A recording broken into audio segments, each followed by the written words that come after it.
These are completely different devices. One of them is a smartphone, and one of them is a smart camera. We get that.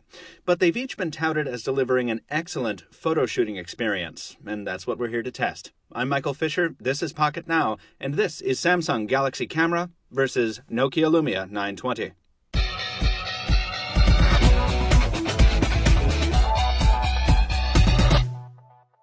Now, while we show you these two very different but very white devices, I'll take the opportunity to remind you to follow Pocket Now at the usual spots with the links in the description down below.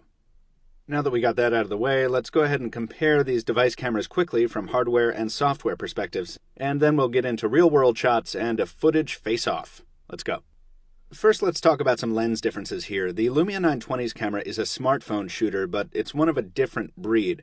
Its 8.7 megapixel resolution isn't too special, but the optical image stabilization built around it is. In fact, you won't find it on any other smartphone.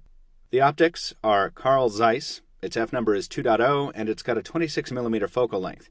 Video recording is supported at 1080p resolution, and the flash is a short-pulse high-power dual LED.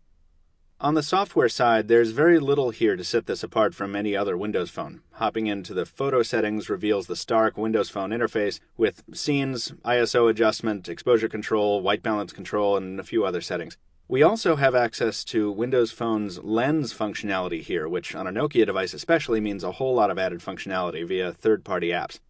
One of the things we don't particularly like about Windows Phone is that when you do select a scene, the viewfinder doesn't give you any indication that a scene has in fact been selected. So, for example, you can save night portrait here. You see there's no icon at all in the viewfinder, so you can go through an entire week taking shots with the camera in, macro mode, and you would never know it. That and the lack of HDR, something of a standard on smartphones these days, ruffles our feathers a bit. Switching to the Galaxy camera, we've got a whole nother ball game here. The sensor on this sucker is 16.3 megapixels with this huge extendable lens providing 21x optical zoom ability. The lens is wide angle at 23 millimeters with a focal length equivalent of 23 to 483 millimeters. It also shoots video in 1080p. The extendable flash is a proper Xenon module. Samsung has optimized Android Jelly Bean for the Galaxy camera, and the modifications are exceedingly apparent in the viewfinder, where 15 smart modes are available. Anything from macro to backlight to long exposure and more. And yes, HDR is available here, masquerading as something called rich tone. In addition to the smart mode, Samsung offers something called expert mode, which calls up a nice approximation of manually turnable lens elements.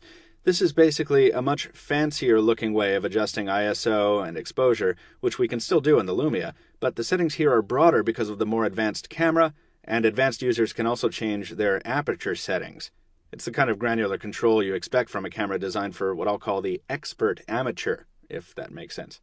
Unfortunately, I'm only an intermediate amateur, and so I did most of my shooting with the Galaxy camera and Lumia 920 in automatic modes. The first thing you'll notice in the photo comparison is the Galaxy camera's substantially wider field of view, capturing more along the sides than the Lumia's smaller lens can. Also, while you're not always going to make use of the Galaxy camera's super extending zoom lens, the 21x zoom capability does come in handy sometimes. And of course, it beats the pants off the Lumia's digital zoom, which is basically just cropping.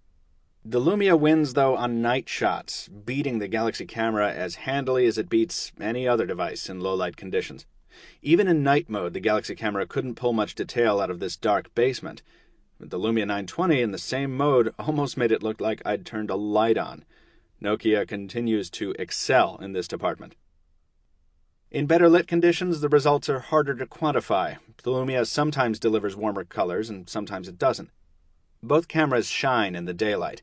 Colors are well saturated without being too blown out. Contrast is good, and so is white balance. Indoor conditions produce more inconsistent results. If you keep the Lumia still, it can actually produce sharper shots.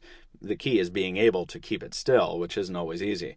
Manual shutter speed control would really help experts in this situation, but the long exposure times are what gives the Lumia its excellent night capture ability. So, it's a toss-up.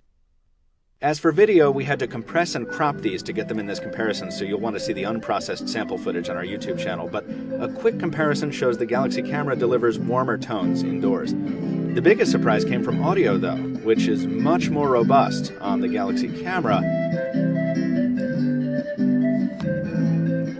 than on the Lumia 920. Now, maybe this is a side effect of those concert filming modifications Nokia was recently talking about. Who knows? In sum, each of these devices delivers a good, bordering on very good, camera experience for its respective category.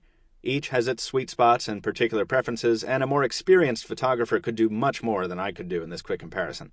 And each has room for improvement.